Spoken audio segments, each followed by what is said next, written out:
रामचन्द्राय जनकराजजामनोहराय मामकाभीष्टदाय महितमङ्गलम् रामचन्द्राय जनकराजजामनोहराय ಪ್ರಭು ಶ್ರೀ ರಾಮಚಂದ್ರನ ಪವಿತ್ರ ಸನ್ನಿಧಾನದಲ್ಲಿ ನಿಂತು ಅಭಯ ಸೇವಾ ಫೌಂಡೇಶನ್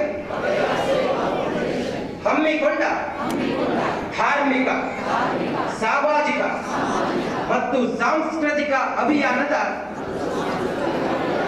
ಸ್ವಯಂ ಬದ್ಧನಾಗಿದ್ದೇನೆ. ಅಮಕಾಭೀಷ್ಟದಾಯ ಮಹಿತಮಂಗಲಂ ಅಭಯ ಸೇವಾ ಫೌಂಡೇಶನ್ ಕ್ರೀಡಾ ಚಟುವಟಿಕೆಗಳನ್ನು ಹೊಂದಿದೆ. ಬಹಳ ಬೆಂಬಲವನ್ನು ಕೊಟ್ಟು ಕ್ರೀಡಾಕೂಟಗಳನ್ನು ಆಯೋಜಿಸಿದ್ವಿ. ಹಾಗೆ ರಕ್ತದಾನ ಶಿಬಿರಗಳನ್ನೆಲ್ಲ ಮಾಡಿ ನಾವು ವರ್ಲ್ಡ್ ಬುಕ್ ರೆಕಾರ್ಡ್ ಅಲ್ಲಿ ನೋಂದಾಯಿಸಿದ್ದೀವಿ. ಹಾಗೆ ಬೇರೆ ಬೇರೆ ನಾವು ಒಂದು ಹೆಲ್ತ್ ಕ್ಯಾಂಪ್ ಇರ್ಬೋದು, ಬೇರೆ ಬೇರೆ ಸಾಮಾಜಿಕ ಕಾರ್ಯಕ್ರಮಗಳಿರ್ಬೋದು, ಹಳ್ಳಿ ಹೋಗಿ ಸರ್ಕಾರಿ ಅನುದಾನಿತ ಶಾಲೆಗಳನ್ನು ಗುರುತಿಸಿ ಕೆಲಸಗಳನ್ನು ಅನೇಕವಾಗಿ ಮಾಡಿದ್ದೀವಿ. ಪ್ರಥಮ ಆದರೆ ಈ ಫೌಂಡೇಶನ್ ಒಂದು ಹೆಸರಿಟ್ಟು ಅಭಯ ಸೇವಾ ಫೌಂಡೇಶನ್ ಹೆಸರಿಟ್ಟು ಈ ಮುಖಾಂತರ ಒಂದು ಹೆಜ್ಜೆ ಮುಂದೆ ಹೋಗ್ತಾ ಇದ್ದೀವಿ ಅಂದ್ರೆ ಅದಕ್ಕೆ ಮುಖ್ಯವಾಗಿ ನಿಮ್ಮೆಲ್ಲರ ಬೆಂಬಲ, ಈ ಕ್ಷೇತ್ರ ರಾಮನ ಆಶೀರ್ವಾದ, ಆಂಜನೇಯ ನಮ್ಮೆಲ್ಲ ಯುವಕರಿಗೆ ಶಕ್ತಿ ತುಂಬಿದ್ರಿಂದ ಇವತ್ತು ಒಂದು ದೊಡ್ಡ ಕನಸನ್ನಿಟ್ಟು ನಾವಿವತ್ತು ಒಂದು ಹೆಜ್ಜೆಯ ದಾಪುಗಾಲನ್ನು ಆಗ್ತಾ ಇದ್ವಿ. ಮತ್ತೊಮ್ಮೆ ನಿಮ್ಮೆಲ್ಲರ ಸಹಕಾರನ ನಾನು ಕೇಳ್ತಾ ಇದ್ದೀನಿ. ಇವತ್ತು 3 ದಿನಗಳ ಕಾರ್ಯಕ್ರಮ, 2 ದಿನ ಆದಷ್ಟು ನೀವು 14ನೇ ತಾರೀಕು ಮಹಾಸಂಪರ್ಕ ಕಾರ್ಯಕ್ರಮ ಮಾಡಿದ್ರೆ, 8ನೇ ತಾರೀಕು ನಾವು ಚಾಲನೆ ಕೊಟ್ರೆ, ಇವತ್ತು ನಾವೊಂದು ಕಂಕಣವನ್ನು ಕಟ್ಟಿ ನಾವು ಸಂಕಲ್ಪ ಮಾಡುತ್ತಿದ್ದೇವೆ. ಇದು ಮುಖ್ಯವಾಗಿ ಉದ್ದೇಶ. ಒಂದಿಷ್ಟು ನಮ್ಮೆಲ್ಲರ ಈ ಒಂದು ನಮ್ಮ ದೇಶದಲ್ಲಿ ಹೆಚ್ಚಿಗೆ ಯುವಪೀಳಿಗೆ ಇದೆ, ಯುವ ಜನಾಂಗ ಇದೆ. ಹಾಗೆ ಮುಂದುವರೆದಿರುವಂತಹ ಈ ದೇಶ, ಇದರಲ್ಲಿ ನಮ್ಮೆಲ್ಲರ ದೇಶ ಕಟ್ಟುವ ಒಂದು ಈ ಧರ್ಮವನ್ನು ನಡೆಸುವಂತದ್ದು, ನಮ್ಮ ಸಂಸ್ಕಾರ ಸಂಸ್ಕೃತಿಯನ್ನು ಬೆಳೆಸ್ಕೊಂಡು ಹೋಗ್ಲಿಕ್ಕೆ ನಮ್ಮೆಲ್ಲರ ಜವಾಬ್ದಾರಿ ತುಂಬಾ ಇದೆ. ಅದಕ್ಕೋಸ್ಕರ ಎಲ್ಲರೂ ಒಂದಿಷ್ಟು ಸಂಕಲ್ಪವನ್ನು ಮಾಡಿ ನಾವೆಲ್ಲ ಸಮಾಜವನ್ನು ಕಟ್ಟುವ ಕೆಲಸದಲ್ಲಿ, ನಾಡು ನುಡಿ ಜಲ ಸಂಸ್ಕಾರ ಸಂಸ್ಕೃತಿಗೆ ನಾವೆಲ್ಲ ಒಟ್ಟಾಗಿ ದುಡಿತೀವಿ ಅಂತೇಳಿ, ಹಾಗೂ ಮುಂದಿನ ದಿನಗಳಲ್ಲಿ ಅಭಯ ಸೇವಾ ಫೌಂಡೇಶನ್ ಈ ಸಾಮಾಜಿಕ ಕೆಲಸದಲ್ಲಿ ಈ ಫೌಂಡೇಶನ್ ಜೊತೆಯಲ್ಲಿ ಕೈ ಜೋಡಿಸ್ತೀವಿ ಅಂತ ನಾವೆಲ್ಲ ಒಂದು ಒಟ್ಟಿಗೆ ಸಂಕಲ್ಪ ಮಾಡಲಿಕ್ಕೆ ಗುರುಗಳ ಒಂದು ಆಶೀರ್ವಾದ ಜೊತೆಯಲ್ಲಿ, ಹಿರಿಯರ ಮಾರ್ಗದರ್ಶನ ಜೊತೆಯಲ್ಲಿ, ಅವರ ಹಿತನುಡಿಗಳ ಜೊತೆಯಲ್ಲಿ ನಾವು ಮುಂದೆ ನುಡಿಗೆ ಇವತ್ತಿನ ಕಾರ್ಯಕ್ರಮ ಹಮ್ಮಿಕೊಂಡಿದ್ದೀವಿ. ಇವತ್ತು ಸಂಕಲ್ಪನ ಮಾಡಿ ನಾಳೆ ದಿನ ಒಂದು 2,000ಕ್ಕೂ ಹೆಚ್ಚು ಮಾತೆಯರು ಭಾಗವಹಿಸ್ತಾ ಇದ್ದಾರೆ. ಇವತ್ತು ನಾವಾಗೆ ಭಾರತಾಂಬೆಯನ್ನು ಪೂಜಿಸ್ತೀವೋ, ಭುವನೇಶ್ವರನ ಪೂಜಿಸ್ತೀವೋ, ಅದೇ ತರ ನಮ್ಮ ಭಾರತೀಯ ನಾರಿಯರಿಗೆ ಅದೇ ವಿಶೇಷವಾದ ಗೌರವ ಇದೆ. ಇವತ್ತು ಪ್ರತಿಯೊಬ್ಬರು ನಾವು ತಾಯಿ ಸ್ಥಾನದಲ್ಲಿ ನೋಡ್ತೀವಿ. ಹಾಗೆ ಮುಖ್ಯವಾಗಿ ನಾವು ಪ್ರಥಮವಾಗಿ ಹೋಗ್ಬೇಕಾದ್ರೆ ಆ ತಾಯಿಯನ್ನ ಪೂಜೆ ಮಾಡೋದ್ರ ಮುಖಾಂತರ, ಅಂದ್ರೆ ನವ ದುರ್ಗ ದೇವತೆಗಳನ್ನ ಮಂಟಪದಲ್ಲಿ ದೀಪದ ಮುಖಾಂತರ ಆಹ್ವಾನ ಮಾಡಿ ಆ ತಾಯಿಗೆ ಶೃಂಗಾರ ಮಾಡಿ ನಿಮ್ಮೆಲ್ಲರ ಮುಖಾಂತರ ನಿಮಗೆ ಸೌಮಂಗಲ್ಯದ ಕಿಟ್ಟನ್ನು ಕೊಟ್ಟು, ಅರಿಶಿನ ಕುಂಕುಮದ ಕಿಟ್ಟನ್ನು ಕೊಟ್ಟು ತಾಯಿಗೆ ನಿಮ್ಮ ರಾಶಿ ನಕ್ಷತ್ರ ಗೋತ್ರಗಳ ಮುಖಾಂತರ ತಾಯಿಗೆ ಪೂಜೆ ಸಲ್ಲಿಸುವಂತ ಕಾರ್ಯಕ್ರಮ ನಾಳೆ ಇರ್ತದೆ. ಹಾಗೆ ತಾಯಿಗೆ ಪಾರಾಯಣ ಮುಖಾಂತರ ಒಂದಿಷ್ಟು ಸ್ತೋತ್ರಗಳನ್ನು ಹೇಳಿ ನಾವೆಲ್ಲ ಒಟ್ಟಿಗೆ ಪುನೀತರಾಗೋಣ, ದೇವಿಯ ಕೃಪೆಗೆ ಪ್ರಾರ್ಥನೋಣ.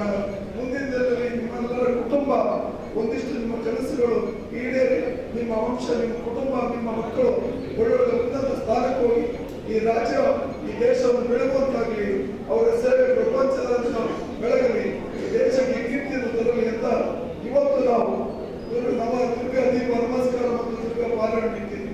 ತಾವೆಲ್ಲರಿಗೆ ರಿಜಿಸ್ಟರ್ ಮಾಡ್ಕೊಂಡಿದ್ದೀವಿ. ಒಂದಿಷ್ಟು ಜನರಿಗೆ ರಿಜಿಸ್ಟರ್ ಮಾಡಲಿಕ್ಕೆ ಅನುಕೂಲ ಆಗಿದೆ. ಯಾಕಂದ್ರೆ ತುಂಬಾ ಹೆಚ್ಚಿನ ಜನ ಈ ಒಂದು ಸೇವೆ ಬೇಡಿಕೆ ಇದೆ. ಎಲ್ಲರನ್ನು ನಾವು ಈ ಕಾರ್ಯಕ್ರಮಕ್ಕೆ ಕೂಡಿಸ್ಕೊಳ್ಳಿಕ್ಕೆ ಕಷ್ಟ ಆಗ್ಬೋದು. ಮುಂದಿನ ತಾಯಿ ಶಕ್ತಿ ಕೊಟ್ಟಲ್ಲಿ ನಿಮ್ಮೆಲ್ಲರೂ ಜೊತೆಗೂಡಿಸಿ ಹೋಗ್ತೀವಿ. ಆದ್ರೆ ಈ ಪೂಜಾ ಕಾರ್ಯಕ್ರಮಕ್ಕೆ ಎಷ್ಟು ಜನ ರಿಜಿಸ್ಟರ್ ಆಗಿತ್ತು ಎಲ್ಲರೂ ಭಾಗವಹಿಸಿ ಪೂಜೆಗೆ ಎಲ್ಲರನ್ನೂ ನಾವು ಸ್ವಾಗತಿಸಿ ಅದೇ ಕೃಪೆಗೆ ಪಾತ್ರ ಆಗ್ತೀವಿ. ಆ ದಿವಸ ಅನ್ನ ಸಂತರ್ಪಣೆ ಇರ್ತದೆ. 9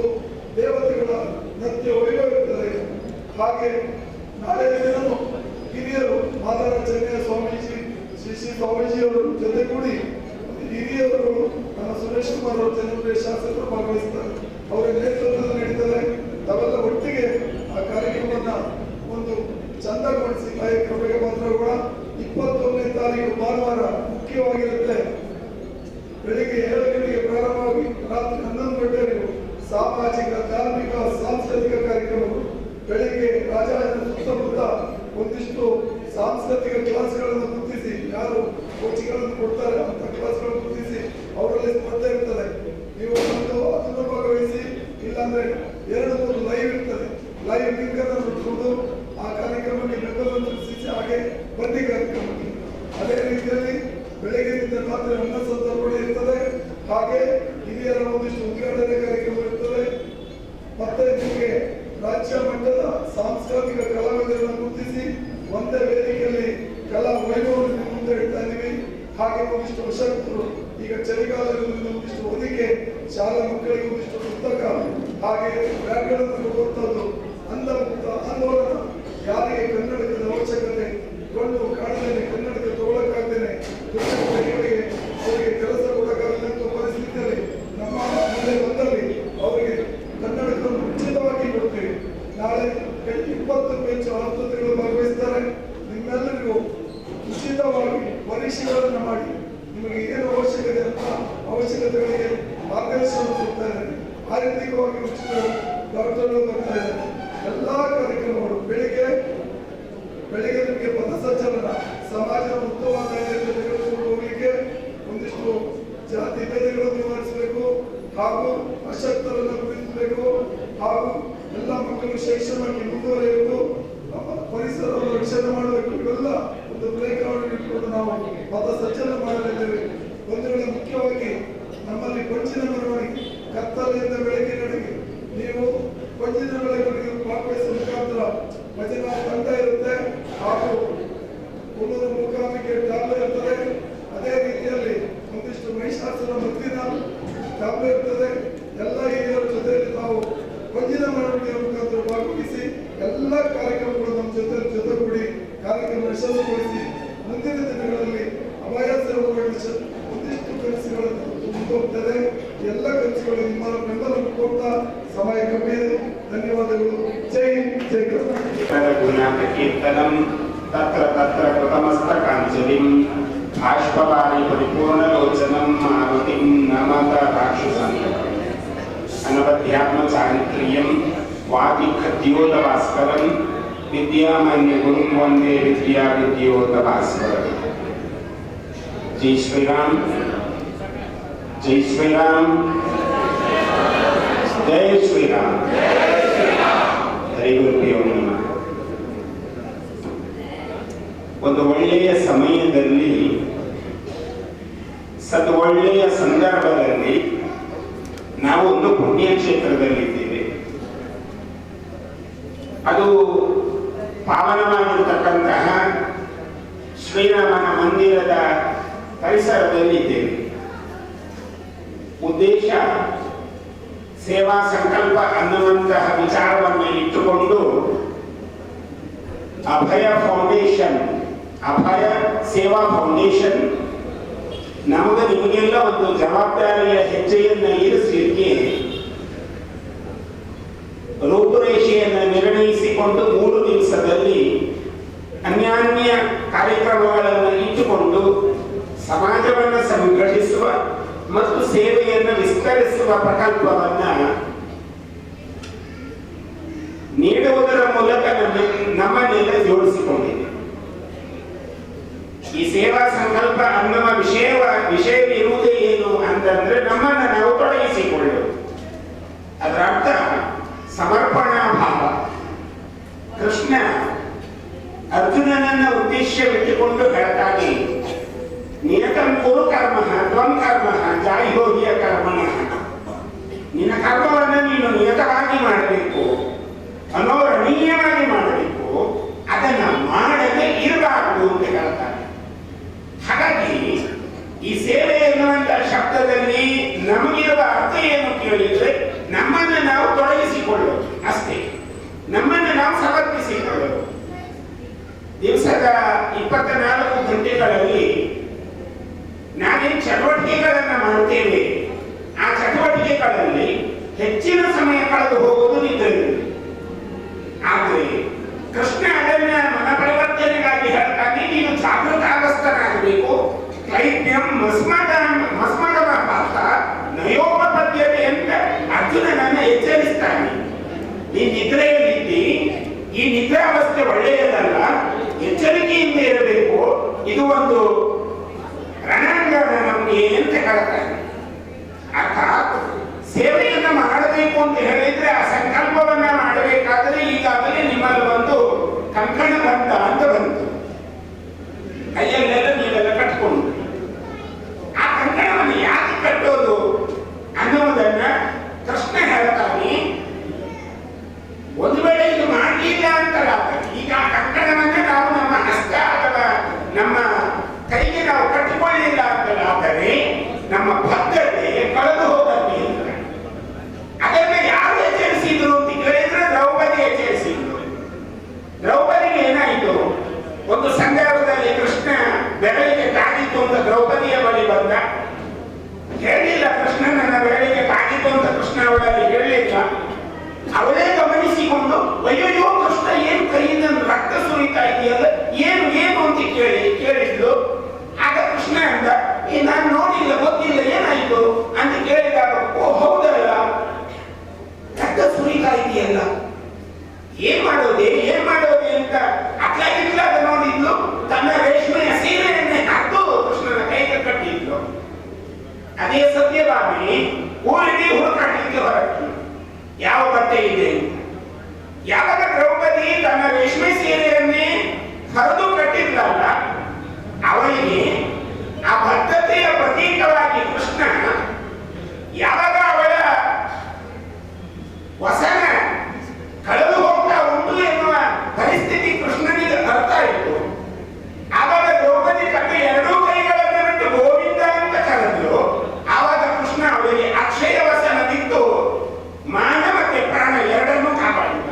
ಅಂದ್ರೆ ಅದು ಬದ್ಧತೆ, ನಾವು ಕಟ್ಟಿಕೊಂಡಿರುವ ದಾರದ ಬದ್ಧತೆ. ಅದು ಉಮೇಶ್ ಶೆಟ್ರು ಅಭಯ ಫೌಂಡೇಶನ್ ಅನ್ನ ಪ್ರಾರಂಭಿಸಿ ನಮ್ಗೆಲ್ಲ ಒಂದು ಸಂಕಲ್ಪ ದೀಕ್ಷೆಯನ್ನು ಕೊಟ್ಟು, ನೀವೆಲ್ಲ ಸಮಾಜ ಸೇವೆಗೆ ತುಡಿತರಾಗಿ ಕಟಿಬದ್ಧರಾಗಿ ನಿಲ್ಲಬೇಕು ಅನ್ನುವಂತಹ ಒಂದು ಜವಾಬ್ದಾರಿಯ ಕರ್ತವ್ಯವನ್ನು ನಮಗೆ ನೆನಪು ಮಾಡಿಸಿದ್ರು. ಅದನ್ನು ತಾಳ ಕಟ್ಟುವುದರ ಮೂಲಕ ಈ 3 ದಿವಸಗಳಲ್ಲಿ ನಮಗೇನೂ ವಿಘ್ನ ಬರಬಾರದು, ನಮ್ಗೆ ಯಾವುದೇ ಅಡೆತಡೆಗಳು ಬರಬಾರದು. ನಾವೆಲ್ಲ ಸೇರುವುದಕ್ಕಾಗಲಿ ಅಥವಾ ನಮ್ಮ ಜೊತೆ ನಾವು ಸಂವಹನ ಮಾಡುವುದಕ್ಕಾಗಲಿ ಯಾವುದೇ ರೀತಿಯ ತಡೆ ಬರಬಾರದು ಅಂತ ಹೇಳಿ ಆ ಕಂಕಣವನ್ನ ಸಂಕಲ್ಪ ವಿಧಿಯಾಗಿ ನಮ್ಮ ಕೈಗೆ ಕಟ್ಟಿಸಿದರು. ಇಲ್ಲಿ ಸಂಕಲ್ಪ ಪ್ರಾರಂಭ. ದಿವ್ಯ ಉಪಸ್ಥಿತಿಯನ್ನ ಪಡೆಯತಕ್ಕಂಥ ಪರಮ ಪೂಜ್ಯ ಸ್ವಾಮೀಜಿಗಳ ಪಾದಾರಗಳಲ್ಲಿ ನೆಲೆಸುತ್ತಾ, ಬೇರೆ ಯಾವುದೇ ದೇಶದಲ್ಲೂ ಇಲ್ಲದೆ ಇರತಕ್ಕಂಥ ಒಂದು ವ್ಯವಸ್ಥೆ ಅದು ನಮ್ಮ ಕುಟುಂಬ ವ್ಯವಸ್ಥೆ. ಕುಟುಂಬದಿಂದಲೇ ಈ ಸೇವೆ ಅನ್ನುವಂಥದ್ದು ಪ್ರಾರಂಭ ಆಗುತ್ತೆ. ವೇದವ್ಯಾಸರು ಒಂದು ಕಡೆಗೆ ಉಲ್ಲೇಖ ಮಾಡಿ ಹೇಳ್ತಾರೆ, ಪರೋಪಕಾರಾಯ ಪುಣ್ಯಾಯ ಪಾಪಾಯ ಪರಪೀಡಿನ. ಬೇರೆಯವರಿಗೆ ಸಹಕಾರವನ್ನ ಮಾಡತಕ್ಕಂಥದ್ದು ಪುಣ್ಯದ ಕೆಲಸ, ನಮಗೆ ನಾವೇ ಕೆಲಸ ಬದುಕ್ತಕ್ಕಂಥದ್ದು ಪಾಪದ ಕೆಲಸ. ಸ್ವಾಮಿ ವಿವೇಕಾನಂದರು ಇದನ್ನು ಸ್ವಲ್ಪ ಕಠಿಣ ಶಬ್ದಗಳಲ್ಲಿ ಹೇಳಿದರು. ಯಾರು ತಮಗೋಸ್ಕರ ಬದುಕಿರ್ತಾರೆ ಅವರು ಬದುಕಿದಾಗ ಅಲ್ಲ, ಬೇರೆಯವರಿಗೋಸ್ಕರ ಯಾರು ಬದುಕ್ತಾರೆ ಅವರು ಬದುಕಿದ ಹಾಗೆ, ಮಿಕ್ಕವರು ಬದುಕಿದ್ದು ಸತ್ತ ಹಾಗೆ ಅಂತ ಹೇಳಿ. ಅಂದ್ರೆ ನಮ್ಮ ಸಮಾಜದಲ್ಲಿ ಬೇರೆಯವರಿಗೋಸ್ಕರ ಚಿಂತನೆ ಮಾಡ್ತಕ್ಕಂಥದ್ದು, ಬೇರೆಯವರ ಒಳಿತಿಗೋಸ್ಕರ ಆಲೋಚನೆ ಮಾಡ್ತಕ್ಕಂಥದ್ದು, ಬೇರೆಯವರ ಹಿತವನ್ನ ಕಾಪಾಡ್ತಕ್ಕಂಥದ್ದು ಇದು ನಮ್ಮ ಸಂಸ್ಕೃತಿಯಲ್ಲಿ ಮೂಡಿ ಬಂದಿರ್ತಕ್ಕಂಥ.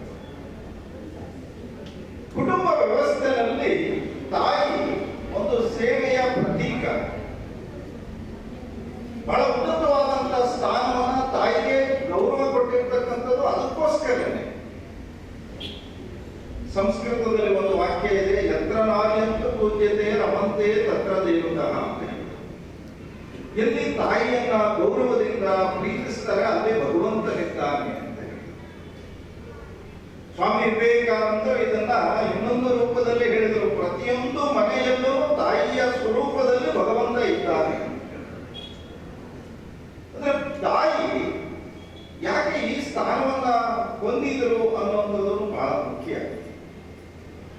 ತಾಯಿಯ ಹೆಸರಿನಲ್ಲೇ ಸೇವೆ ಅನ್ನುವಂಥದ್ದು ರೂಢಿಯಾಗಿದೆ ಅಥವಾ ಪರ್ಯಾಯ ಪದ ಅಂತ ಹೇಳಿಬೋದು.